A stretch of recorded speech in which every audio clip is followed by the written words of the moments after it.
todas e todos.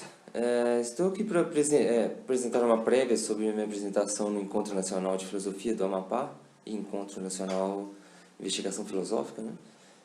Primeiramente, meu nome é Rodrigo Figueiredo, sou doutor em Filosofia pelo UFRJ e minha graduação em Filosofia também pela UFOP. Eu atualmente dou aula numa instituição chamada Faculdade Dom Luciano Mendes, na aula de Filosofia. A minha apresentação vai ser basicamente sobre qual é o problema dos universais. Então, eu vou tentar falar não sobre a discussão sobre realismo e nominalismo, que é muito comum quando se fala em problemas universais, né?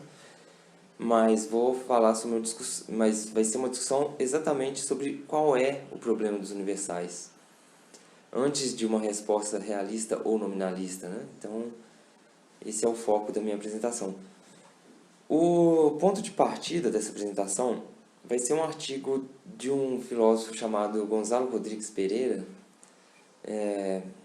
E nesse artigo ele defende uma posição muito específica sobre qual que é o problema dos universais. E é uma posição que eu discordo e vou tentar argumentar contra essa posição. E a partir disso formar a minha concepção aqui sobre qual é o problema dos universais.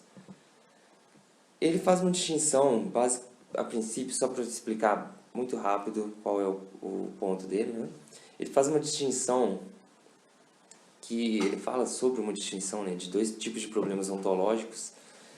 Um é o problema do um sobre muitos, que é o problema de explicar como são possíveis fatos como Sócrates é sábio, Platão é sábio, Aristóteles é sábio. Então a gente tem vários indivíduos e a gente quer explicar como é possível eles todos terem uma mesma propriedade, né? Ou estarem numa mesma relação, ou coisas do tipo. E por outro lado, a gente tem o problema dos muitos sobre um, que é o problema da gente explicar como é que pode Sócrates, como é possível Sócrates ser sábio, Sócrates ser um filósofo, Sócrates ser grego, Sócrates ter várias propriedades, né? Portanto, um indivíduo ter várias propriedades. O Gonzalo Rodrigues Pereira, tradicionalmente, o problema do um sobre muitos é visto como sendo o problema dos universais. Mas o Rodrigues Pereira ele tenta argumentar que o problema é exatamente o problema dos muitos sobre um. Como que a gente vai fornecer veridadores ou fazedores de verdade para frases como Sócrates é sábio, Sócrates é filósofo, Sócrates é grego, etc. Então, ele tem essa posição bem específica, que é o problema dos universais, é um problema do muito sobre um. Eu vou tentar argumentar então contra essa ideia. Em parte, eu acredito que o problema dos universais é o problema do um sobre muitos, mas eu penso também que a gente não pode reduzir o problema dos universais a um problema dos muitos sobre dos um sobre muitos, né? Quer dizer, que portanto há outros fatos relevantes para serem explicados aí por uma teoria dos universais, o que vai contra o que o Rodrigues Pereira argumentou, né? Além disso, ainda tem uma concepção específica de que o Rodrigues Pereira pensa que o problema dos universais é um problema sobre veridadores ou um problema sobre fazedores de verdade, né? Como preferirem. E eu tento argumentar lá que esse problema, qualquer problema pode ser visto, num certo sentido, como um problema sobre veridadores, que é um pouco trivial ser um problema sobre veridadores, né? E é um dos pontos que eu quero discutir. E é isso. Até o encontro, a gente se vê e discute essas coisas com mais cuidado. Um abraço a todos. Olá pessoal, meu nome é Daniela Soares, atualmente sou doutoranda do Programa de Pós-Graduação de Lógica e Metafísica da UFRJ. Eu trabalho com os chamados argumentos da indispensabilidade a favor do realismo matemático, que na verdade é um tema de interseção entre filosofia da matemática e metafísica, e o objetivo central da minha palestra no ênfase será responder especificamente à seguinte pergunta. Afirmações matemáticas utilizadas na explicação de certos fenômenos empíricos comprometem-nos com objetos abstratos? Essa pergunta surge no contexto de formulação do argumento explicativo da indispensabilidade a favor do realismo matemático. Realismo matemático nada mais é do que a perspectiva segundo a qual há objetos matemáticos, tais objetos são abstratos, tais objetos existem independentemente de quaisquer crenças ou teorizações humanas, e as verdades da matemática são acerca desses objetos. Temos, portanto, um argumento com uma estrutura bastante simples, duas premissas e uma conclusão, cuja primeira premissa é: racionalmente devemos acreditar na existência de qualquer entidade que desempenhe um papel explicativo e indispensável nas nossas melhores teorias científicas. Objetos matemáticos desempenham um papel explicativo e indispensável na ciência. Logo, racionalmente devemos acreditar na existência de objetos matemáticos. Obviamente, as duas premissas desse argumento são premissas controversas. A primeira premissa, por exemplo, pressupõe a verdade do realismo científico, isto é, pressupõe a verdade da tese de que tudo que entra no domínio quantificacional de uma teoria científica bem-sucedida é uma entidade realmente existente, isso é uma entidade ontologicamente robusta. Eu não vou discutir a plausibilidade dessa premissa, simplesmente vou pressupor que uma visão realista da ciência é minimamente plausível. O foco da discussão será todo, portanto, a plausibilidade da segunda premissa, cuja negação gera as seguintes duas perguntas. Objetos matemáticos realmente fazem parte do domínio de quantificação de algumas explicações científicas? E se sim, o papel que eles desempenham é realmente um papel explicativo ou é um papel meramente descritivo ou representacional? Essas duas perguntas geram pelo menos duas formas de nominalismo matemático, quais sejam nominalismo pontual, cuja ideia central é de que a linguagem matemática utilizada nas explicações científicas pode ser refraseada de modo a quantificar apenas sobre objetos físicos concretos, e o nominalismo representacional, cuja ideia é de que sim, os objetos matemáticos fazem parte são indispensáveis à formulação das nossas teorias científicas, ou seja, fazem parte necessariamente do domínio quantificacional das nossas melhores teorias científicas, porém o papel que eles desempenham nunca é um papel genuinamente explicativo, é sempre um papel meramente descritivo ou representacional. Isso permite colocar os objetos abstratos no mesmo saco que as idealizações, ou seja, são objetos inexistentes postulados com o propósito único de descrever um determinado fenômeno empírico. O objetivo da minha palestra será discutir a plausibilidade do nominalismo pontual, ou seja, da tese de que a linguagem matemática utilizada na explicação de fenômenos empíricos pode ser parafraseada de modo a eliminar a quantificação sobre entidades abstratas. Minha apresentação terá, portanto, a seguinte estrutura: apresentar um dos exemplos de explicação matemática de fenômenos empíricos mais discutidos na bibliografia, nomeadamente o exemplo das magias cicada, qual é o aparato matemático envolvido em tal explicação e como a proposta de Talent de parafrasear tal aparato matemático funciona. Eu vou tentar mostrar que essa proposta fracassa. É isso, muito obrigada. Oi pessoal, tudo bem? Eu sou o Rodrigo Cid, professor adjunto da Universidade Federal do Amapá, e queria falar um pouco sobre a palestra que eu vou apresentar no segundo Encontro Nacional de Filosofia no Amapá e primeiro Encontro Nacional de Investigação Filosófica. O nome da minha palestra é Metafísica das Leis da Natureza. Na verdade, eu vou apresentar uma introdução à metafísica das leis da natureza, o que seria uma introdução a uma metafísica de coisas como a lei da gravidade, as leis do eletromagnetismo, esse tipo de coisa, né? A importância da gente apresentar uma palestra com relação às leis da natureza é que as leis da natureza têm uma relação íntima com as leis das ciências, né? As ciências produzem teorias que, por sua vez, produzem leis, né? E essas leis são fundamentais no modelo de explicação científica, como, por exemplo, o modelo nomológico-dedutivo. Então, a gente apresentar uma metafísica dessas leis científicas, né, dizer o que seria o substrato ontológico que estaria por detrás dessas leis científicas, ou seja, o substrato ontológico seriam as leis da natureza, mas ainda cabe a pergunta, o que são as leis da natureza, né? Então, a relevância desse tipo de investigação é justamente investigar um conceito fundamental para a ciência e para o modelo de explicação científica. As leis da natureza também têm uma relação com os contrafactuais na filosofia, né, que são condicionais subjuntivos com antecedentes falsos. E é isso. E qual que é a ideia, né? Aqui eu pretendo seguir um caminho para poder fazer isso, que como eu vou estar apresentando para vocês uma introdução a essa metafísica das leis da natureza, eu queria explicar um pouco o que é uma introdução, né? Que é apresentar um problema, as respostas a esse problema, que são as teorias, e as dificuldades de cada uma das teorias, sem defender positivamente uma dessas teorias, né?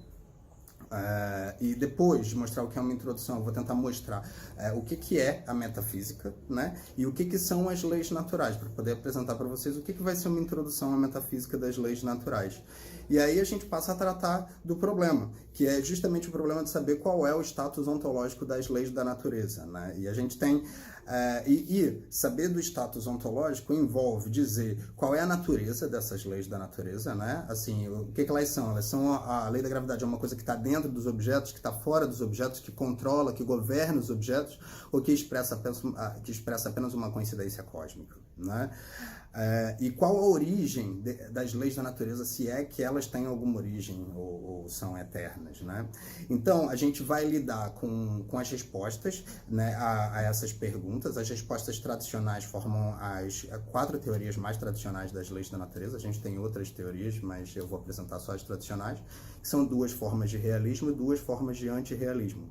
O realismo, ele diz pra gente que as leis da natureza realmente existem, né? A gente tem 2 formas principais, que é o governismo aristotélico, defendido contemporaneamente pelo David Armstrong, e o governismo platônico, defendido contemporaneamente pelo Michael Tooley. Então a gente vai lidar, vou apresentar um pouquinho, sem tantos formalismos, o que são essas teorias e as suas principais dificuldades. E depois a gente passa a tratar das teorias antirrealistas. A gente tem 2 tipos principais de teorias antirrealistas, que são o regularismo e o disposicionalismo, né? As 2 teorias dizem que não existem leis da natureza, mas o regularismo diz pra gente que o que a gente toma como leis são apenas regularidades, coincidências cósmicas, e tem suas sofisticações, claro. E o disposicionalismo fala pra gente que as leis da natureza não passam de disposições de objetos, né, particulares. Tem outras formas de disposicionalismo também, mas eu estou apresentando para vocês a do Stephen Mumford. E o regularismo, a gente vai para algumas sofisticações deles, como a de David Lewis na palestra, né? Então, assim, após apresentar essas 4 teorias e as suas maiores dificuldades, que eu creio serem as maiores dificuldades, a gente passa a falar um pouco sobre a origem de leis da natureza, ou seja, qual a relação das leis da natureza com uma inteligência sobrenatural criadora, como Deus, por exemplo, né? Então, aí a gente vai falar de um problema que existe para a gente falar que Deus criou todas as leis da natureza, mas a gente não vai finalizar também essa discussão. Conforme é uma introdução, a gente queria só apresentar esses problemas e deixar um caminho de investigação aí para a pessoa interessada. Então, nos vemos em novembro, pessoal. Até mais. Boa tarde, galera. Boa tarde a todo mundo. Sou Francesco Maria Ferrari, postdoc da Unicamp, no Centro de Lógica, em particular.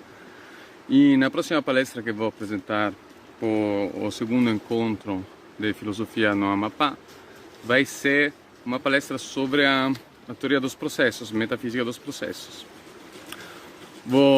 Digamos assim, essa metafísica nasce com Whitehead, de maneira explícita. Eu vou apresentar qual é a característica dela, em particular em oposição à metafísica chamada da substância.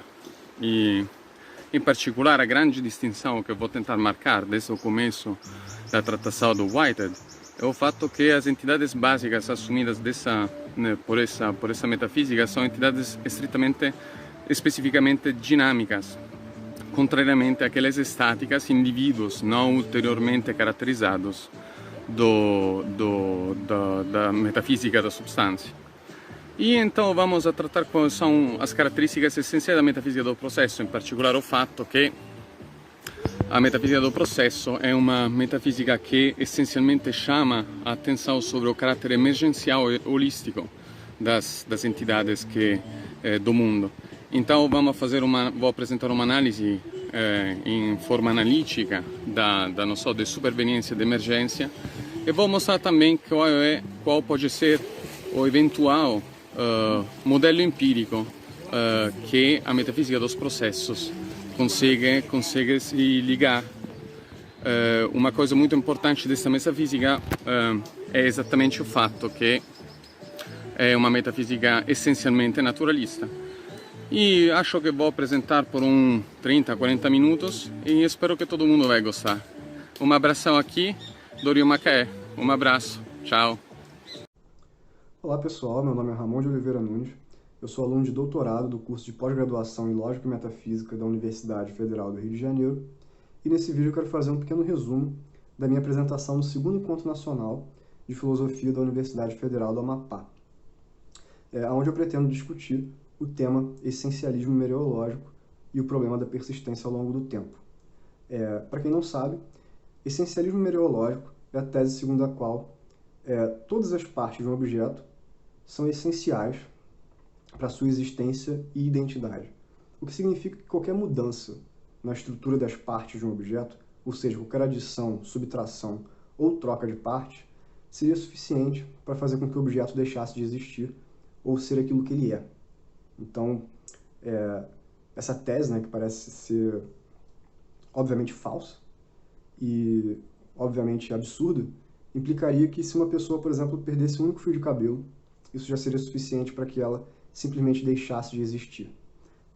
Como eu disse, essa tese soa falsa, porque nós temos uma impressão muito forte de que objetos em geral são capazes de perder partes, ou ganhar partes, ou trocar de partes, e continuar existindo, a ser aquilo que eles são. Então, as teorias da persistência seriam aquelas teorias que tentariam explicar exatamente esse fenômeno de mudança e explicar essa impressão que nós temos de que os objetos podem mudar, mesmo que eles continuem sendo os mesmos. O que eu pretendo fazer nessa apresentação é tentar mostrar que as teorias clássicas da persistência, elas, na verdade, não dão conta do problema da mudança.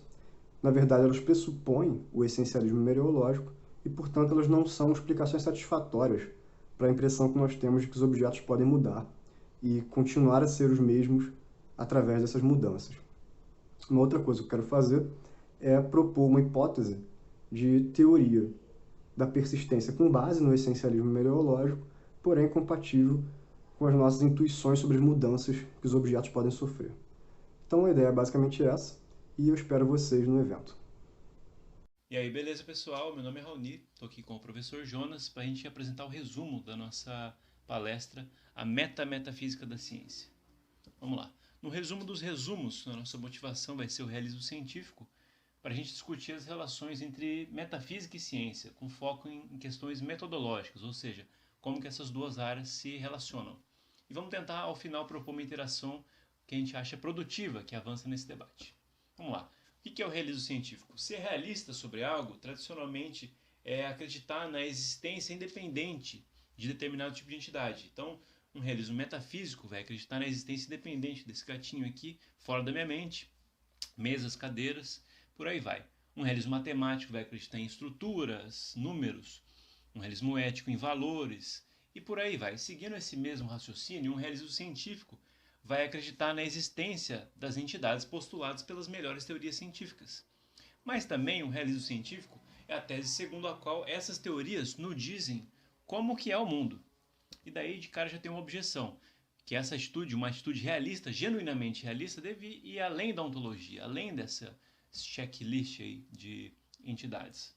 E esse é o desafio de Chakravarti. Ele vai dizer, um realista deve fornecer uma imagem clara acerca daquilo sobre o que está sendo realista, né?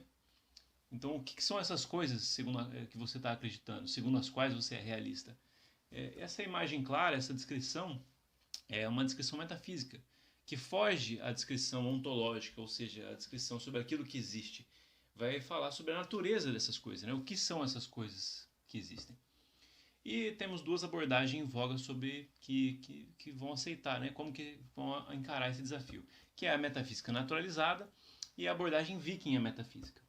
A principal diferença delas é o papel que a metafísica desempenha na descrição desse realismo científico, nessa descrição científica do mundo. Vamos lá. A metafísica naturalizada é basicamente repetir a física. A metafísica é a física. É uma forma de realismo científico que vai privilegiar a ciência como encarnando a nossa melhor epistemologia, ou seja, vai se recusar a ir além de onde a ciência já vai, e qualquer imagem clara, qualquer metafísica deve vir da ciência. Essa imagem resultante pode parecer muito crua para um realismo, né? ou assim é o argumento. A gente vamos dar uma olhada nisso na palestra. E a abordagem viking, ela vai fornecer essa imagem clara, mas indo além do que a ciência diz. Ou seja, é uma camada extra, é uma descrição além da científica, né? Uma camada teórica adicional. E se ela é livre da ciência, se a metafísica não tem essa restrição não é extraída da ciência, então, claro, a ciência não vai determinar a metafísica. O problema disso é a subdeterminação. Nós sempre vamos poder interpretar uma entidade de diversos modos diferentes. E aí que está a nossa proposta, o método metapopperiano, segundo desenvolvido pelo professor Jonas, trabalha com isso há 10 ou mais anos, e eu estou trabalhando com ele faz uns 3 ou 4 anos. Metapopperiano ou das histórias metafísicas incompatíveis, que vai usar a ciência e a ontologia para reduzir as opções metafísicas. A gente pode não saber qual que é a alternativa correta, mas nem por isso qualquer coisa vale. Nós podemos usar a ciência para evitar o erro em questões metafísicas. E essa é para a gente uma interação produtiva entre essas duas áreas. Então é isso aí, espero que esteja todo mundo em casa para poder acompanhar a palestra com a gente e o chat ao vivo. É isso aí, valeu, falou. Olá, eu sou a Diana, eu sou doutoranda na Universidade de São Paulo e eu trabalho com filosofia da física. Neste Encontro Nacional de Filosofia, que é voltado principalmente para alunos de graduação, eu quero, com a minha palestra, deixar uma mensagem para os estudantes que eu gostaria de ter recebido, eu gostaria de ter aprendido quando eu estava na graduação em filosofia. Essa mensagem diz respeito à relação entre filosofia e ciência. Por um lado, muitos cientistas acreditam que a filosofia é irrelevante à ciência. Richard Feynman, por exemplo, que é um dos maiores físicos do século XX, famosamente disse que a filosofia é tão útil para a ciência quanto a ornitologia é para os pássaros. Essa afirmação parte do pressuposto falso de que a tarefa da filosofia se resume a descrever aquilo que os cientistas fazem. Por outro lado, há filósofos que acham que a ciência é desnecessária para sua investigação filosófica sobre a natureza da realidade. E esse é um erro grave porque a maneira com que a realidade é depende das condições físicas do mundo. E essa descrição é feita pela ciência. Então, existe verdade na tese do filósofo inglês James Ladyman, segundo a qual, para você ser um bom metafísico, você precisa ser um bom filósofo da física. Porque, novamente, repito, a maneira com que a realidade é depende das características físicas do mundo. Mas isso não quer dizer que a tarefa do cientista vem primeiro, que o filósofo deve pacientemente aguardar os resultados dos cientistas para então, tendo em mãos, aí sim começa a reflexão filosófica. A dinâmica não é essa. Quando você estuda as teorias científicas com cuidado, você entende bem o formalismo, o que ele é capaz de fazer, você entende a maneira com que as partes conversam com o todo, você percebe que a filosofia que sai da teoria é a filosofia que alimenta a teoria. É a filosofia utilizada para construir a teoria, em grande medida. E então, uma vez que mergulhamos nos fundamentos da física com percepção e entendimento filosóficos, a arbitrariedade da separação entre filosofia e física salta aos olhos. Na minha palestra, eu quero mostrar isso com o exemplo da transição das noções de espaço e de tempo da mecânica newtoniana para a noção de espaço-tempo da física relativística. Esse é um estudo de caso simples do ponto de vista técnico e muito profundo do ponto de vista filosófico. Então, na minha palestra será este entrelaçamento da física e da filosofia que nós estaremos explorando. Vejo vocês em novembro. Até lá. Olá, eu sou Maíra Costa. Atualmente eu sou doutoranda pelo programa de pós-graduação em filosofia da UFMG, onde eu desenvolvo um projeto sobre causalidade quântica. Eu já estudo o problema da seta do tempo e da causalidade há cerca de uns 15 anos e eu vou mostrar para vocês alguns tópicos desses meus estudos que estiveram relacionados com o problema da viagem no tempo. Na primeira parte da minha palestra, eu vou falar sobre o artigo Os Paradoxos da Viagem no Tempo, do filósofo David Lewis, e vou mostrar qual que é a resposta dele para o famoso paradoxo do avô. Vou apresentar também outro tipo de resposta baseada no realismo modal, isto é, que recorra à existência de mundos possíveis, que também ofereceria uma solução ao paradoxo. Já na segunda parte da minha palestra, eu vou falar sobre o argumento de Gödel contra a realidade da seta do tempo e do tempo em si. Esse argumento ele é fundamentado na relatividade da simultaneidade, que é um dos resultados da teoria da relatividade de Einstein. Eu vou mostrar como o argumento dele está equivocado e para isso eu vou recorrer tanto à filosofia da física de Einstein quanto à explicação sobre os fundamentos da relatividade fornecida pelo filósofo Hans Reichenbach. Já na parte final, na terceira parte dessa palestra, eu vou falar sobre a interpretação transacional da mecânica quântica de John Cramer, que é um tipo de teoria da causalidade retrocedente. Vou falar também sobre a teoria da causalidade retrocedente de Phil Dewey e vou mostrar como que, apesar de elas terem um insight muito importante para resolver alguns problemas relacionados aos fundamentos da mecânica quântica, nós podemos oferecer uma resposta mais adequada. É isso, basicamente. Espero que vocês apreciem nosso encontro. É um prazer para mim estar participando dele e bom encontro para todos nós. Olá pessoal, eu sou Luiz Elvésio e o meu objetivo nessa palestra é apresentar de maneira introdutória, bastante introdutória, o argumento evolucionista contra o naturalismo. Esse argumento visa mostrar que o filósofo naturalista não deveria sustentar a sua crença no naturalismo e ao mesmo tempo acreditar que a confiabilidade dos mecanismos cognitivos humanos é produto da evolução biológica. A principal razão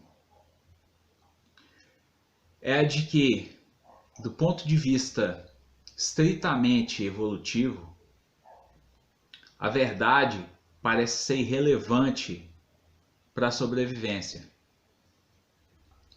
É muito fácil a gente imaginar diversas maneiras como os nossos ancestrais poderiam ter sobrevivido sustentando uma ampla proporção de crenças falsas.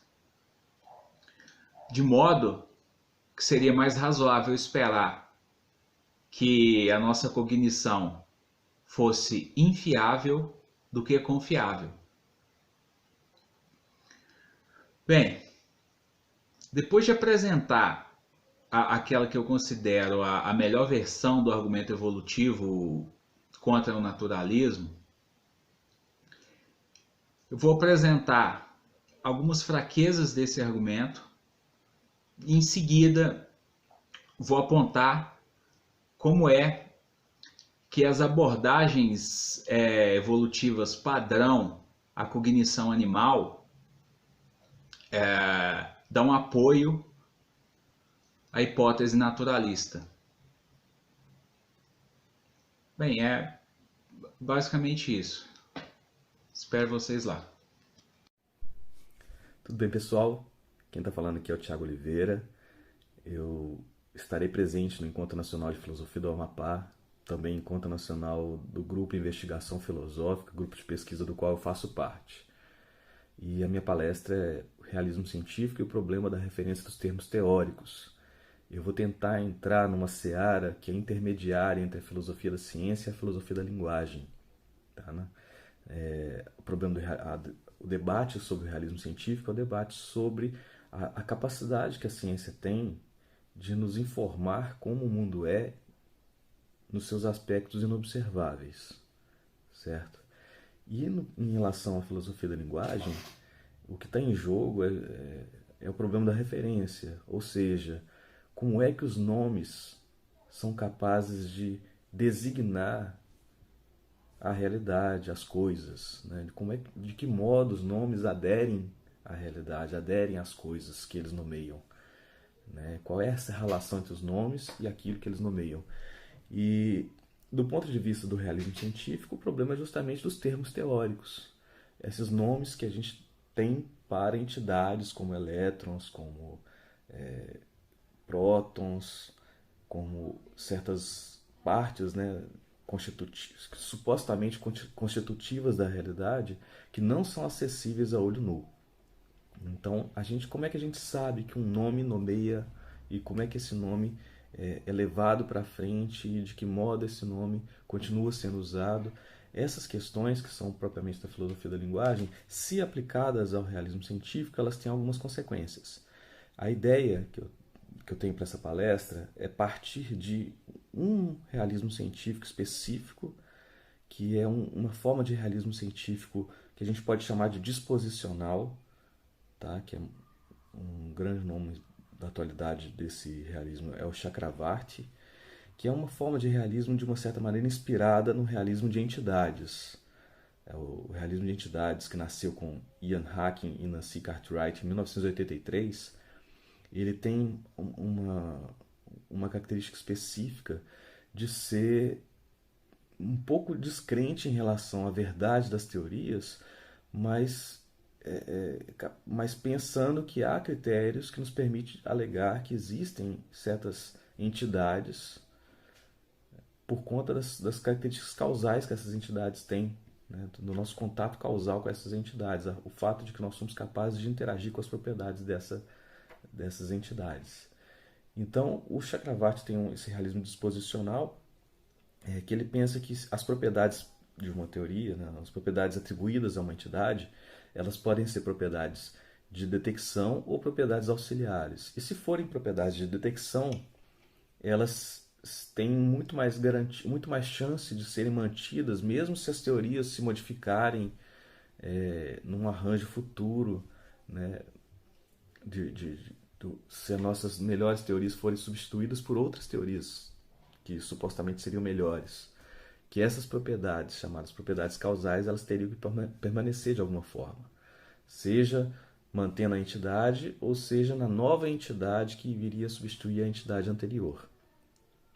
Então a questão dessa palestra, o grande ponto dessa palestra, é de que modo alguma teoria da referência daria conta, né, desses requisitos necessários para acompanhar as ideias desse realismo disposicional, desse realismo de entidades aperfeiçoado, certo?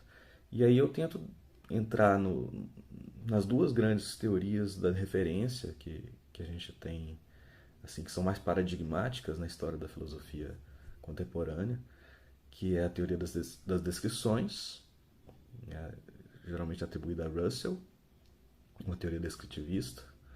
E segundo essa teoria das descrições, uma entidade, aquilo que é nomeado é um conjunto de propriedades.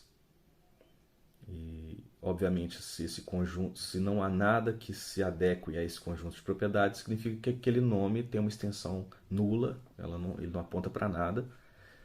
E o problema dessa forma de pensar é que as teorias estão em constante desenvolvimento. Então, a descrição que hoje pertence a uma determinada entidade, ela pode muito bem amanhã ser diferente devido a mudanças na própria ciência.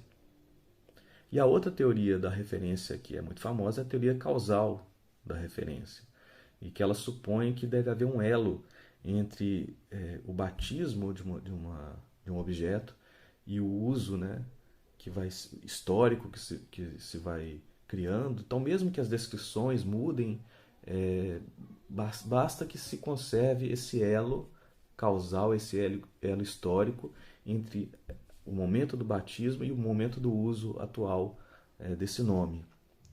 Então essa teoria ela parece mais adequada ao realismo científico, mas ela também tem vários problemas.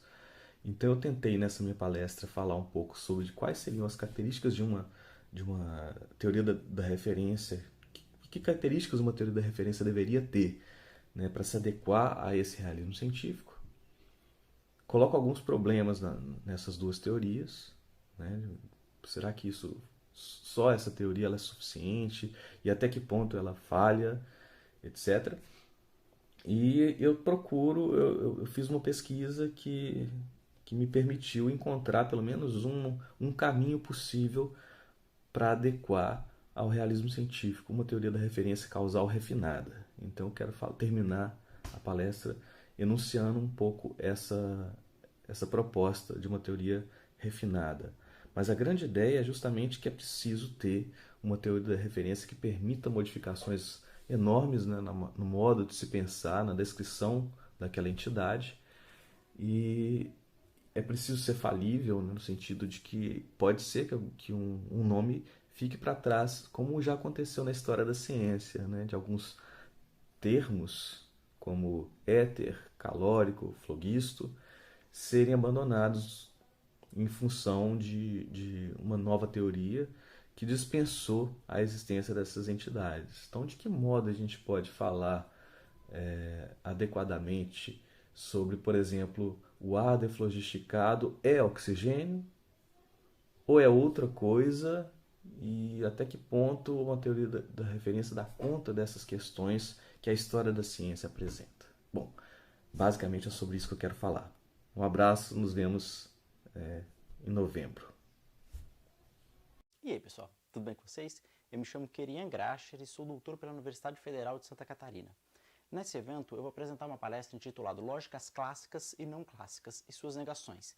A ideia geral é apresentar o modo como se comporta três negações de três lógicas bastante conhecidas, que é a lógica clássica, a lógica paraconsistente e uma lógica chamada paracompleta. Como é bem sabido, na lógica clássica, o operador de negação sempre inverte o valor de verdade de sua fórmula. Ou seja, se uma fórmula é verdadeira, então a negação desta fórmula, a negação clássica desta fórmula, é falsa, e vice-versa. E existe um fato bastante interessante, algumas propriedades bem interessantes do modo como a negação se comporta. Um deles é que nunca, em espécie alguma, forma alguma, uma fórmula e sua negação são verdadeiras na lógica clássica. Isso são casos conhecidos como contradições da lógica clássica, e contradições, como vocês sabem, na lógica clássica, sempre é negadas, sempre é o caso de ser falsas. Bom, mas isso não é o caso em outras lógicas, como no caso da lógica paraconsistente, na qual permite contradições. Ou seja, uma fórmula e sua negação paraconsistente podem ser verdadeiras ao mesmo tempo, mas não falsas ao mesmo tempo. Em contrapartida, do outro modo, a lógica paracompleta é o contrário. Uma fórmula e sua negação podem ser falsas ao mesmo tempo, mas não verdadeiras ao mesmo tempo. Nós vamos discutir um pouco como funcionam as negações de cada uma dessas lógicas e apresentar um sistema que eu criei que tenta, em um sistema só, tratar das três negações ao mesmo tempo, tentando entender como elas podem ser relacionadas e quais resultados podemos obter disso. Então, espero vocês lá. Beleza? Meu nome é Sagi, tá? Sagi Salles. Sou doutor em filosofia pela Federal do Rio de Janeiro, pelo programa de pós-graduação em Lógica e Metafísica. Eu vim aqui para fazer um breve resumo da minha apresentação no ENFA. Tá? A apresentação é sobre vagueza. O título dela é Contra a Verdade e a Falsidade, como a vagueza revoluciona o que pensamos saber sobre a linguagem e o mundo. Há pelo menos duas motivações para estudar a vagueza, pelo menos no meu caso, né? Há duas coisas que me motivam a estudar a vagueza. A primeira é que vagueza é quase onipresente na linguagem natural. Quase todas as expressões da linguagem natural são vagas. A linguagem natural é a linguagem que a gente usa cotidianamente. Apesar disso, claro, eu vou me concentrar numa classe específica de expressões que são predicados. Predicados são expressões como careca, alto, magro, bonito, grande, pequeno e por aí vai. Tá? Bom, vamos concentrar nesse tipo de expressão, tá? Claro que eu pretendo que o que eu disser sobre elas valha para todas as outras, mas para facilitar, vamos concentrar apenas no caso dos predicados, tá? Bom, segunda coisa que me motiva a estudar vagueza é que, apesar de vagueza estar difundida por toda a linguagem natural, a gente ainda não faz muita ideia de como explicar a vagueza. O que eu quero dizer? Eu quero dizer que a gente tem provavelmente mais de uma dezena de teorias da vagueza hoje, e sequer há uma delas que a gente possa dizer essa aqui é a teoria a ser batida ou alguma coisa desse tipo. As teorias estão está mais ou menos em pé de igualdade, aí a gente não faz muita ideia de como explicar o fenômeno da vagueza. Ou seja, a gente tem um problema muito importante. Explicar a vagueza é, em certo sentido, explicar a linguagem natural, porque quase toda ela é vaga, e a gente ainda não sabe muito bem como fazer isso. Eu vou tentar mostrar que, pelo menos boa parte das teorias tradicionais falham, tá? Porque elas têm pelo menos dois pressupostos. Elas partem, tá, de uma imagem que carrega dois elementos. O primeiro elemento é que predicados vagos dividem o mundo em um número determinado de partes. E o segundo elemento é que uma frase vaga, tá, como o João é careca, por exemplo, deve ser entendida em termos dessas partes. Tá? Então, por exemplo, tem uma imagem dos predicados que a gente pode chamar aqui de imagem clássica, que, de acordo com a qual um predicado, um termo como careca, tá, divide o mundo em exatamente duas partes. Ele estabelece uma linha divisória entre duas partes. Tá? Quais são elas? A parte dos carecas e a parte dos não carecas, evidentemente. Então, tá, um predicado como careca, um predicado como alto, um predicado como bonito e etc. corta o mundo entre as coisas às quais ele se aplica e as coisas às quais ele não se aplica. Tá? Bom, feito isso, você então entende as condições de verdade de uma frase como João é careca, as condições nas quais essa frase seria verdadeira ou falsa em termos dessas partes. Se João ficou do lado dos carecas, quando o careca corta o mundo, né, ele corta em duas partes, o lado dos carecas e a parte dos não carecas. Se João está na parte dos carecas, então a frase João é careca é verdadeira. Caso contrário, a frase é falsa. Né? Bom, o problema é que predicados vagos não cortam o mundo dessa maneira. Predicados vagos não estabelecem uma linha precisa entre os objetos aos quais eles se aplicam e os objetos aos quais eles não se aplicam. Só que ocorre que boa parte das teorias da vagueza acabam assumindo em maior ou menor grau esse tipo de imagem. Tá? Esse tipo de imagem está disfarçado em muitas delas, mas no fim das contas elas assumem algo similar a esse tipo de imagem. E o que eu vou tentar sugerir é que esse tipo de imagem está simplesmente errado. Tá? E talvez um caminho melhor seja a gente simplesmente abandonar esse tipo de imagem. E se a gente fizer isso, talvez a gente deva pagar o preço de abandonar ela. Se predicados vagos simplesmente não cortam o mundo, se eles não estabelecem qualquer corte no mundo, então talvez frases vagas simplesmente não tenham condições de verdade. E talvez elas simplesmente não sejam nem verdadeiras nem falsas. Se essa sugestão estiver correta, então nossa linguagem falha em estabelecer, nossas linguagens vagas, falham em estabelecer linhas divisórias precisas, tá? E frases vagas não têm condições de verdade, nem valor de verdade, nem condições de verdade, nem nada do tipo. Se esse fosse o caso, é claro, a gente teria de mudar muita coisa no modo como a gente vê a linguagem, no modo como a gente vê a relação entre a linguagem e o mundo. Mas é claro, o que eu vou fazer ao longo da apresentação é só uma apresentação intuitiva dos motivos que a gente pode ter para começar a levar essa revisão a sério. Tá? Bom, um abraço para todo mundo aí. Vai ser mais ou menos isso aí que eu vou apresentar. Olá pessoal, o meu nome é Delvair Moreira, eu sou professor na Universidade Federal do Maranhão e estou aqui para falar um pouco sobre a palestra que irei apresentar no segundo Encontro Nacional de Filosofia no Amapá e primeiro Encontro Nacional em Investigação Filosófica. Na minha apresentação, que tem como tema epistemologia e tolerância a opiniões contrárias, eu irei falar sobre as noções de tolerância epistêmica e desacordo racional.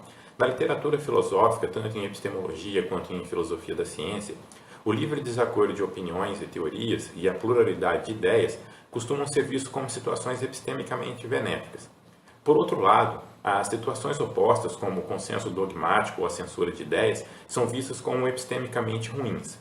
Em epistemologia social contemporânea, a questão do desacordo epistêmico ganhou bastante atenção, mas o foco dessas discussões é responder qual é a atitude racional de um sujeito que se encontra em desacordo com o par epistêmico com relação à sua própria crença ou opinião.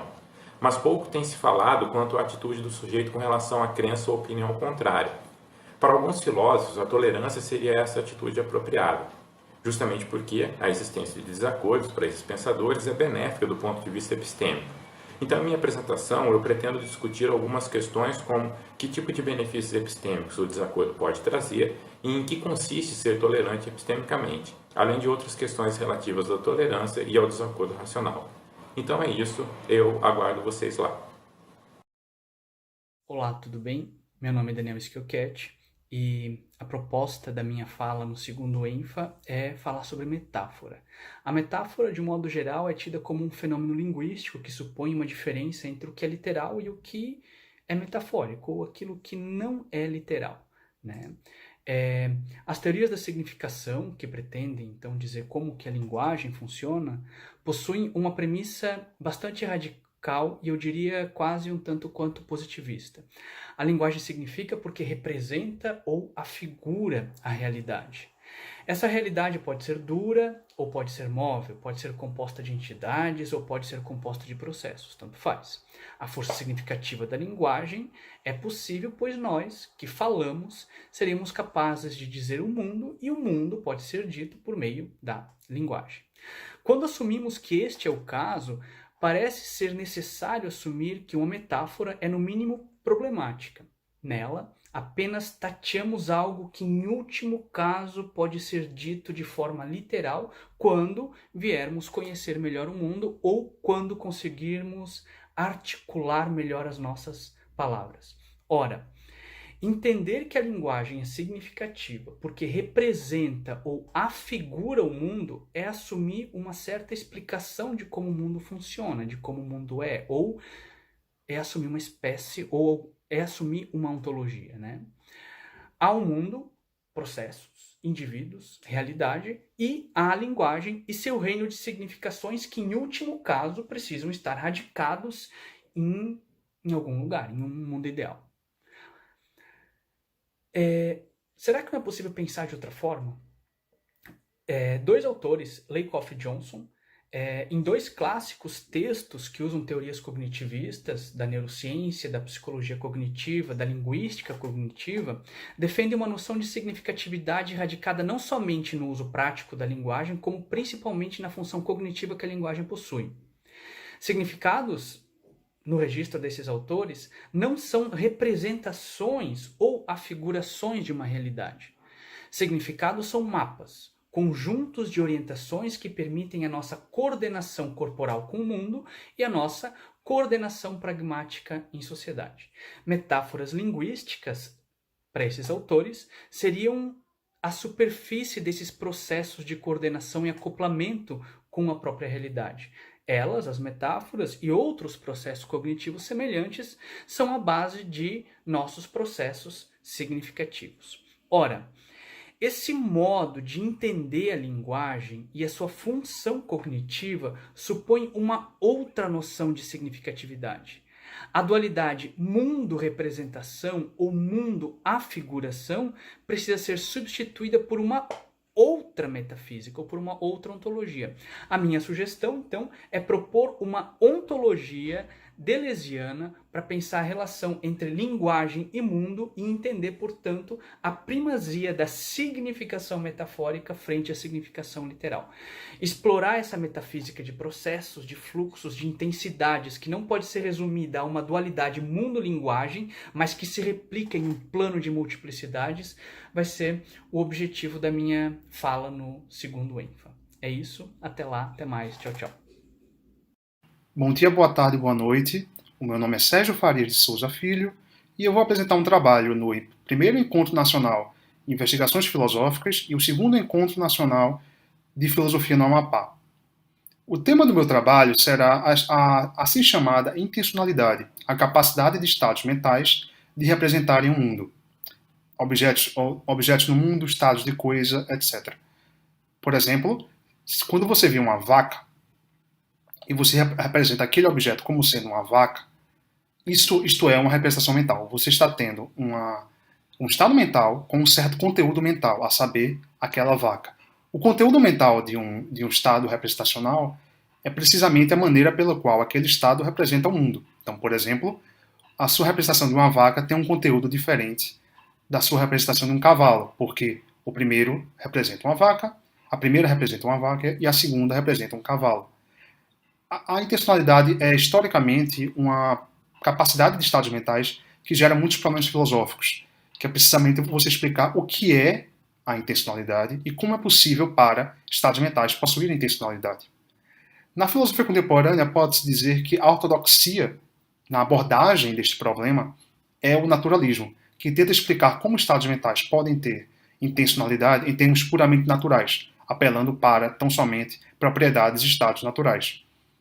Há várias teorias naturalistas que tentam explicar como estados mentais possam representar o mundo. E o objeto de minha investigação será uma teoria chamada teleossemântica, também chamada de teorias teleológicas da representação mental. Segundo a teleossemântica, um estado mental representa aquilo que ele representa em virtude de sua função biológica. Estados mentais, portanto, seriam estados biológicos.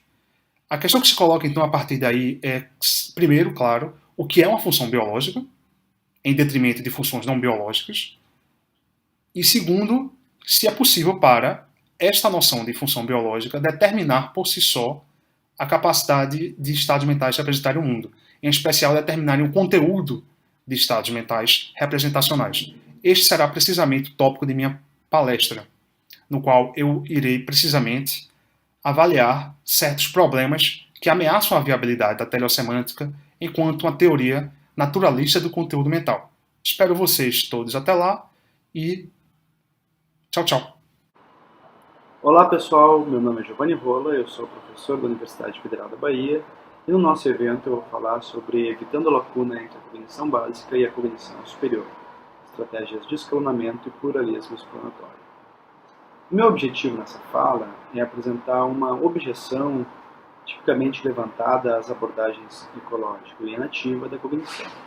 Segundo essas abordagens, a nossa cognição envolve uma atividade exploratória do ambiente que nos cerca, os objetos ao nosso alcance, com os quais nós podemos interagir através do exercício de nossas chamadas habilidades sensório-motoras, habilidades que relacionam o movimento e a sensação.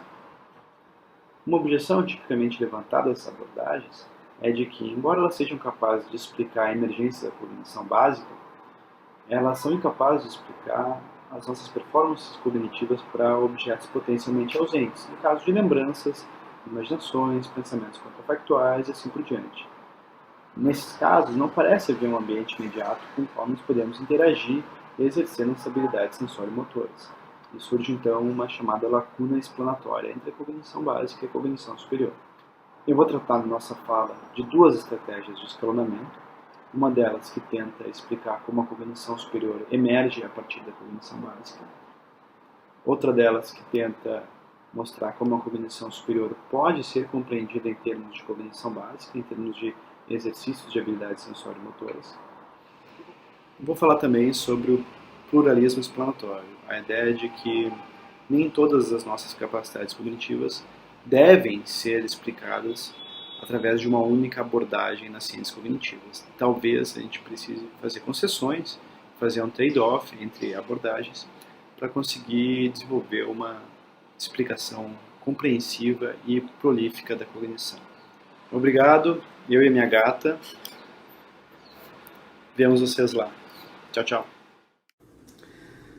Olá pessoal, meu nome é César de Alencar, eu sou professor da Universidade Federal do Amapá e gostaria desde já de convidar a todos para o nosso segundo Encontro Nacional de Filosofia, que vai ocorrer agora, final do ano, via internet devido à pandemia. E na oportunidade eu pretendo apresentar para vocês uma pequena parte da minha pesquisa que eu tenho empreendido recentemente acerca de uma filosofia do corpo e da simbólica da mente humana, tentando enfocar o problema do niilismo, da falta de sentido na existência, a partir de uma reflexão das causas de um embotamento mental que nós estaríamos vivendo. Boa parte dos estudos, uma grande parte de vários estudos atuais da área da antropologia, da filosofia e até mesmo da arquitetura, tem tentado mostrar de que maneira a cultura ocidental sempre esteve direcionada por uma espécie de paradigma de uma epistemologia visual, ou seja, relacionando sempre a nossa cognição à visão. Acontece que o privilégio da razão e da cognição visual, ou de uma epistemologia visual, tem sido exatamente a causa de nós desmerecermos, ou pelo menos não darmos o devido valor ao lugar que cabe aos demais sentidos, e dentre eles o mais importante, que é o sentido do tato. E então a minha ideia é trazer para vocês uma reflexão epistemológica acerca do sentido do tato, tentando encontrar um sentido tátil da existência humana, ou uma nova forma de intuir o sentido da existência a partir da importância e do valor que o tato tem para o corpo humano.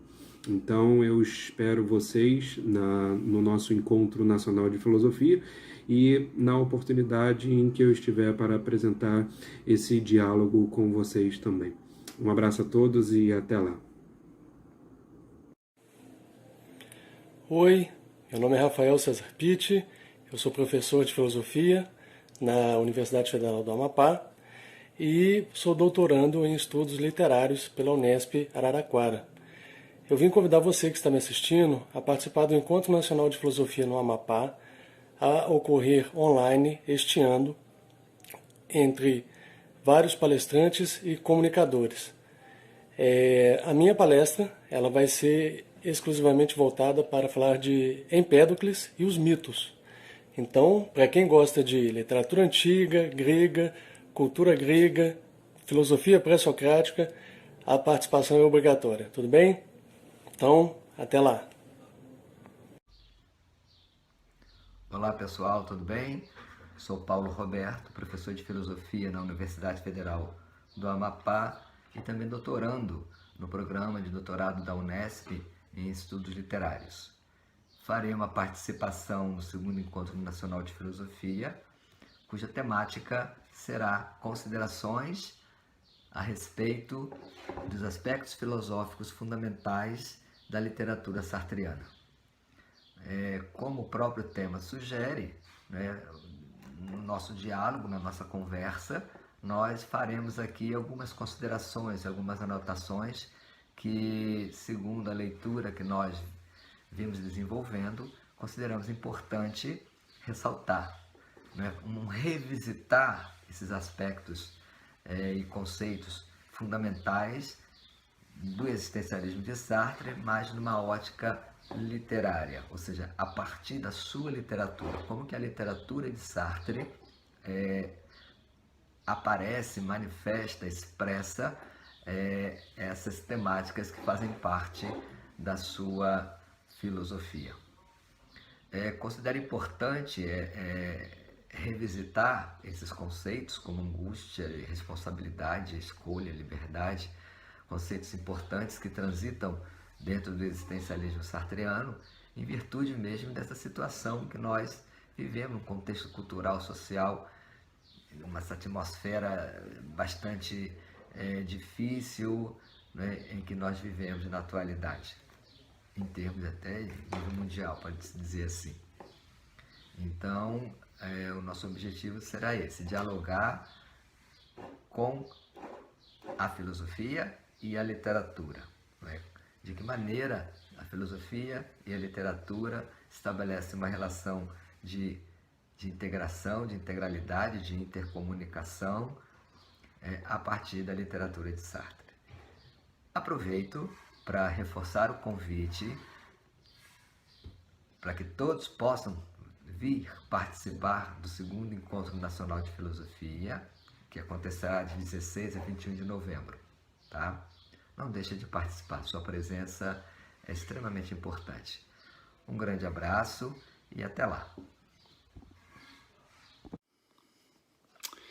Olá, tudo bem? Meu nome é Fábio Zanoni, eu sou professor de filosofia da UEAP e eu estou aqui para convidá-los para participar de um debate a respeito das relações entre um livro muitíssimo importante na história do pensamento ocidental, que se chama Ética Nicômaco, do Aristóteles, e um filme que foi produzido há alguns anos atrás pela indústria hollywoodiana, cujo título é Mara Vermelha.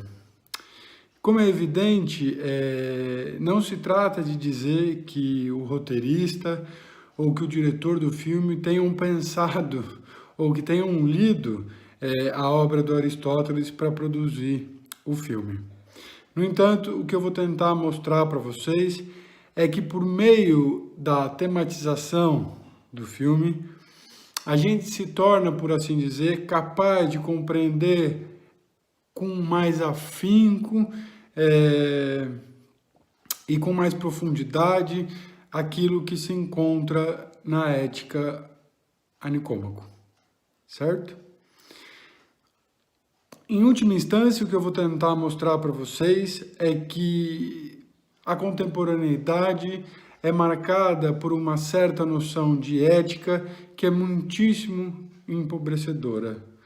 Ou seja, por meio dessa imbricação entre o filme hollywoodiano e o livro do Aristóteles, eu vou tentar mostrar para vocês que é possível pensar a ética de uma maneira muito mais complexa.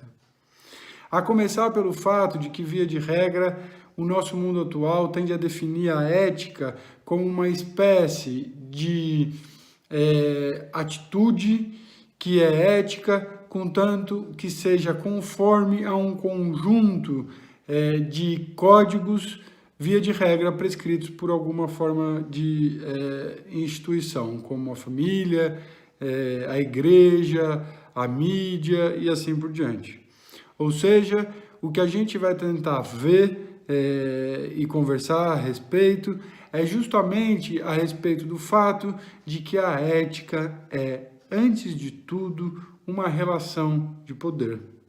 Isto é uma relação de poder que o sujeito exerce sobre si e sobre o outro a partir de um determinado modo de reflexão. Olá, sou Carlos Cariacás, professor da Universidade Federal do Amapá, e neste segundo Encontro Nacional de Filosofia no Amapá, apresentarei um trabalho intitulado Por uma Pragmática da Cultura Educacional, no qual analisarei as obras de uma obra de Celestin Freinet, intitulada Para uma Escola do Povo, e de Pistrac, Fundamento da Escola do Trabalho. Dois textos elaborados em ambientes e ideologias muito distintas, mas que têm um elemento em comum, a preocupação com uma pragmática cultural na educação. Eu observo que essas duas obras apresentam uma proposta para pensar a educação enquanto ambiente cultural, no qual o fazer nele desenvolvido tem por escopo a elaboração de uma pragmática para a vida, de modo que se sobressaem a preparação das atividades e o cotidiano escolar como forma estrutural para pensar a eficiência do estudar e, mais do que isso, uma fundamentação para uma educação que seja útil para a pessoa e para a sociedade. Uma proposta de cultura educacional que vá além desta que hoje nós convencionalmente estamos imersos, que teoricamente visa mais o ensino superior ou o sucesso da pessoa dentro do mercado, em vez de formar a perspectiva da formação integral do humano e do bem-estar da sociedade. E nos veremos então nesse encontro e espero todos lá. Olá! Há tempos eu estava falando de filosofia brasileira na faculdade que eu dava aula e um professor, no meio da palestra, me disse: olha, me desculpa, mas tudo que você fala não existe mais. Os manuscritos que você se refere não existem mais, os filósofos não existem mais, essa própria filosofia que você está falando nunca existiu. Um outro caso que aconteceu, eu estava dando aula, tempos depois, sobre filosofia brasileira, e um estudante virou e disse: pô, velho, mas que pó foi esse? Ele se referia à dúvida que ele tinha quanto à existência da filosofia brasileira. Mas como nasci na terra do Guimarães Rosa, que a gente não sabe muito, mas desconfia bastante, eu continuei a me perguntar o que poderia ser isso chamado filosofia brasileira. E com essas pesquisas, eu encontrei alguns resultados. Esses resultados estão publicados tanto no livro Filosofia Brasiliensis, do ano de 2015, quanto a Lógica da Necessidade, de 2018. São 2 livros em que eu apresento uma série de textos filosóficos coloniais escritos entre 1747 para os textos da Filosofia Brasiliensis e os outros entre 1720 e 1725. No Encontro Nacional de Filosofia no Amapá, o segundo encontro, e o primeiro Encontro Nacional de Investigação Filosófica, eu proponho apresentar o que eu estou denominando Corpora Philosophiae, o corpus de filosofia brasileira. E nesse momento eu farei o comentário tanto da forma quanto da origem de alguns escritos filosóficos coloniais brasileiros. De onde são esses escritos? São do Rio, de São Paulo, de Minas, alguns, um grande grupo de São Luís, alguns de Belém do Pará e outros do Mato Grosso. Nesses escritos nós temos não só uma imagem do que possa ser chamado de filosofia brasileira, quanto do modo como se fez filosofia colonial no Brasil.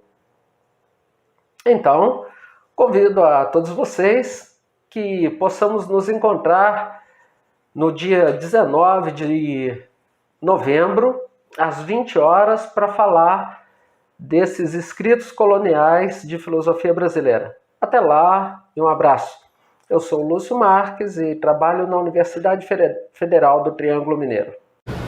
Olá, saudações a todos. Meu nome é Everton Maciel, sou professor da Universidade Federal do Amapá e nesse ano o Encontro Nacional de Filosofia no Amapá vai acontecer de forma online. Nós estamos aproveitando essa oportunidade para convidar a todos que participem, para convidar a todos aqueles que puderem, submetam seus trabalhos, receberão orientações de como participar, de como fazer as suas gravações, para que o debate aconteça mesmo em meio a esse cenário de isolamento social que exige de todos nós um esforço individual muito sério.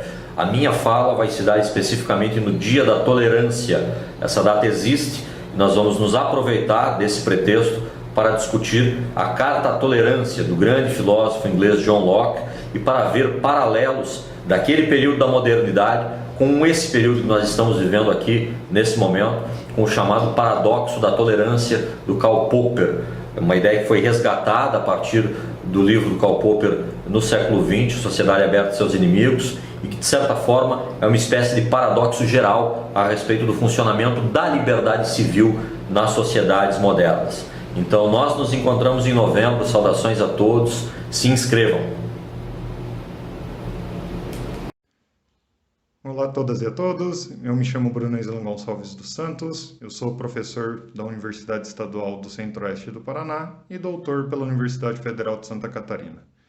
Em meus estudos em filosofia, eu me interesso muito pelas escolas éticas utilitaristas e pelo consequencialismo, e também ando me interessando bastante sobre a questão da natureza do bem-estar. Então eu vou falar brevemente hoje sobre a minha palestra intitulada Objetividade e Bem-Estar, que eu irei oferecer no segundo Encontro Nacional de Filosofia do Amapá e no primeiro Encontro Nacional Investigações Filosóficas. Então, quando a gente fala sobre o bem-estar, em filosofia de modo geral, nós estamos nos perguntando sobre o que nos beneficia não instrumentalmente. O que isso quer dizer? Que nós estamos nos perguntando sobre aquilo que nos beneficia, Então, tradicionalmente, a gente costuma dividir os elementos que compõem o bem-estar em 2 grandes grupos, os elementos subjetivos e os elementos objetivos. Então, por um lado, há tradicionalmente teses puramente subjetivas, que são aquelas que defendem que alguns elementos que compõem o bem-estar, ou todos eles, fazem parte da nossa vida subjetiva. Então, subjetivistas, por assim dizer, defendem que os elementos que compõem o bem-estar são estados mentais, e esses estados mentais são valiosos por si mesmos. O que isso quer dizer é que eles são bons em si. né? E nos beneficiam não instrumentalmente por causa disso. Um grande exemplo são teses hedonistas como a do John Stuart Mill e do Jerome Bentham. Por outro lado, há filósofos e filósofas contemporâneos que defendem que o que nos beneficia não instrumentalmente não são estados mentais positivos, nem qualquer estado interno de um indivíduo. São coisas objetivas, ou seja, são coisas externas a nós.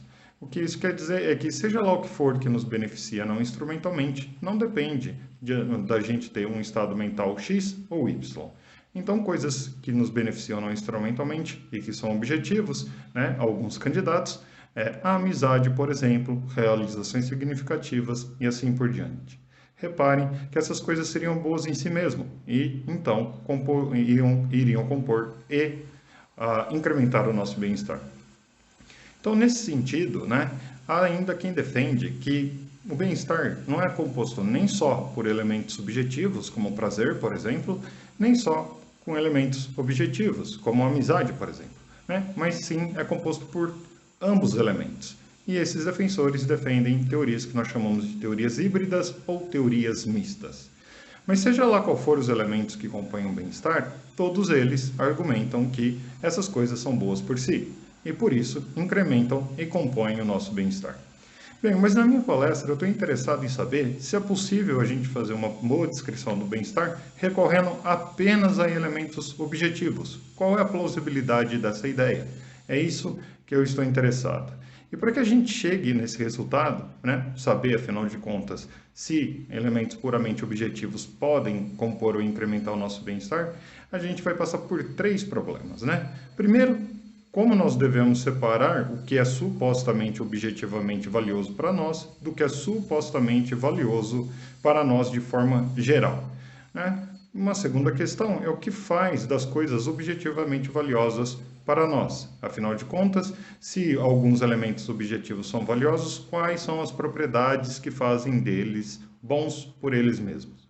Ou quais são as propriedades fazedoras de bondade desses elementos? E por fim, mas muito importante, como coisas que são valiosas para nós, mas que são objetivas, estão no mundo, né, nos beneficiam sem mudar a nossa experiência. Quer dizer, sem que causem em nós algo. E isso a gente chama, nessa discussão, de requerimento de forte ligação ou requerimento de experiência. Então, como uma descrição puramente objetiva do bem-estar respeita o requerimento de experiência. Bem, eu acho que é isso. Então, eu espero todos vocês no dia 20 de novembro, às 15 horas, e até lá. Bom, meu nome é Aloysio Couto, eu sou doutorando em filosofia pela UFMG e a minha comunicação é intitulada Ontologia Social e Limites Morais do Liberalismo. O que eu pretendo defender? Eu pretendo defender que os limites morais do liberalismo sugerem que o realismo político é uma tese verdadeira. O realismo político é uma tese conhecida, defendida por filósofos como Bernard Williams ou Raymond Gels, segundo a qual a política ela é normativamente autônoma. Esse gênero de tese conta com hostilidade de teóricos liberais, para os quais, em geral, o mundo político é uma espécie de ética aplicada. Bom, como é que eu pretendo defender o realismo político? Eu pretendo partir do que eu chamo de liberalismo global, que é uma espécie de liberalismo maximamente individualista. Imagine uma teoria liberal que assume que todas as propriedades morais são propriedades individuais, só indivíduos instanciam propriedades morais, que é o que a gente pode chamar de individualismo normativo, e uma tese ontológica segundo a qual só há indivíduos, que a gente pode chamar de atomismo social.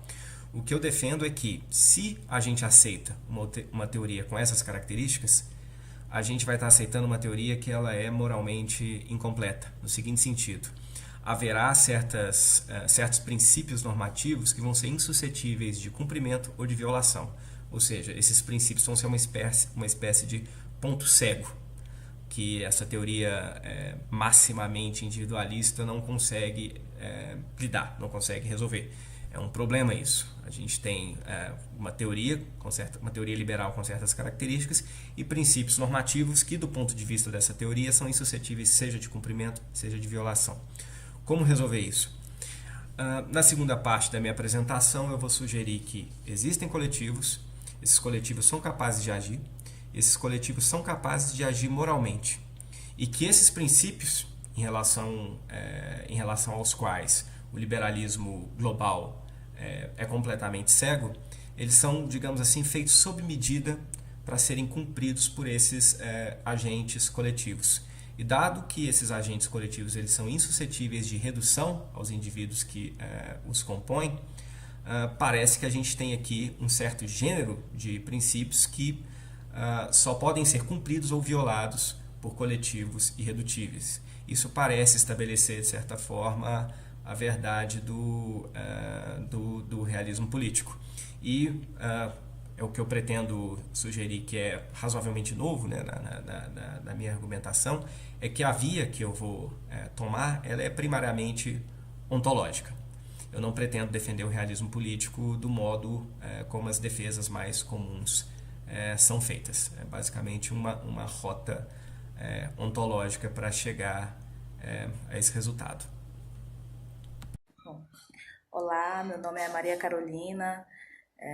Eu vou participar agora, dia 20 de novembro, do primeiro Encontro Nacional de Investigação Filosófica e o segundo Encontro Nacional de Filosofia do Amapá, promovido pelo curso de Filosofia da Universidade Federal do Amapá, com o tema Racismo Recreativo no Poder Judiciário. Esse tema versa sobre não só o racismo recreativo, mas os vários tipos de racismo que são desenvolvidos no Brasil e de que forma esses casos, quando judicializados, chegam no Poder Judiciário. O racismo recreativo, ele é um tipo de racismo que acontece de forma muito comum no Brasil, não é? Ele foi cunhado pelo professor Adilson Moreira em 2017, na tese de doutorado dele, e o conceito dele é esse humor racista, que é disfarçado de piada, de um discurso jocoso. Ele é uma das formas simbólicas do racismo se desenvolver aqui no Brasil. E ele é extremamente poderoso porque, justamente por ter essa via da piada, do discurso que é, entre aspas, uma brincadeira, ele sempre, o emissor diz que não é uma forma de racismo porque não é violento. Não é? É algo para você falar como uma piada. Não é? Então, por isso, não pode ser considerado racismo, porque o racismo ele tem essa via mais agressiva da pessoa que é supremacista, e por isso o racismo recreativo é uma das formas tão poderosas de se desenvolver o racismo aqui. E como o nosso Poder Judiciário é formado predominantemente por homens brancos, quando esses casos são judicializados e chegam no judiciário, a maioria das sentenças são absolutórias. Isso significa que a maioria das decisões judiciais absolvem o réu, que é a parte acusada dos crimes de racismo, que é a parte que proferiu esses discursos jocosos, né? Porque o judiciário entende que não houve intenção de ofender a vítima, e sim de proferir apenas uma forma de aproximação social com aquela pessoa, como se uma forma de racismo fosse algo que a pessoa devesse agradecer e aceitar de bom grado. E é sobre esses casos, exemplificando alguns casos e aprofundando um pouco mais a teoria, que a gente vai bater esse papo dia 20 de novembro. Eu convido todos vocês a participarem. Olá pessoal, sou o Luiz Maurício Pintinho da Rocha Menezes. Estou aqui para falar da minha palestra nesse segundo encontro nacional de filosofia no Amapá e o primeiro encontro nacional de investigação filosófica. Bom, o título da minha palestra é O Corpo Doente, Coronavírus e a Crise do Contrato Social.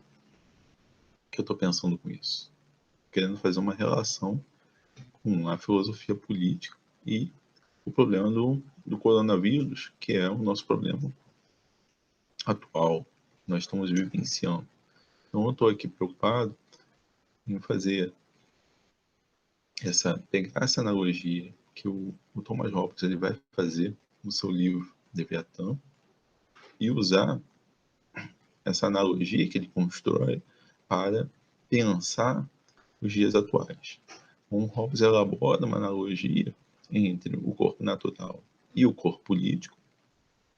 E aqui eu estou querendo justamente buscar dentro dessa analogia que é corpo doente, corpo com coronavírus, e maneira como isso implica diretamente em questões políticas e traz também a doença ao contrato social. Ou seja, o contrato social ele já está muito fragilizado pelo advento do neoliberalismo no período do século XX e vem se acentuando cada vez mais no século XXI, ao ponto em que toda a seguridade social ela se esvaiu.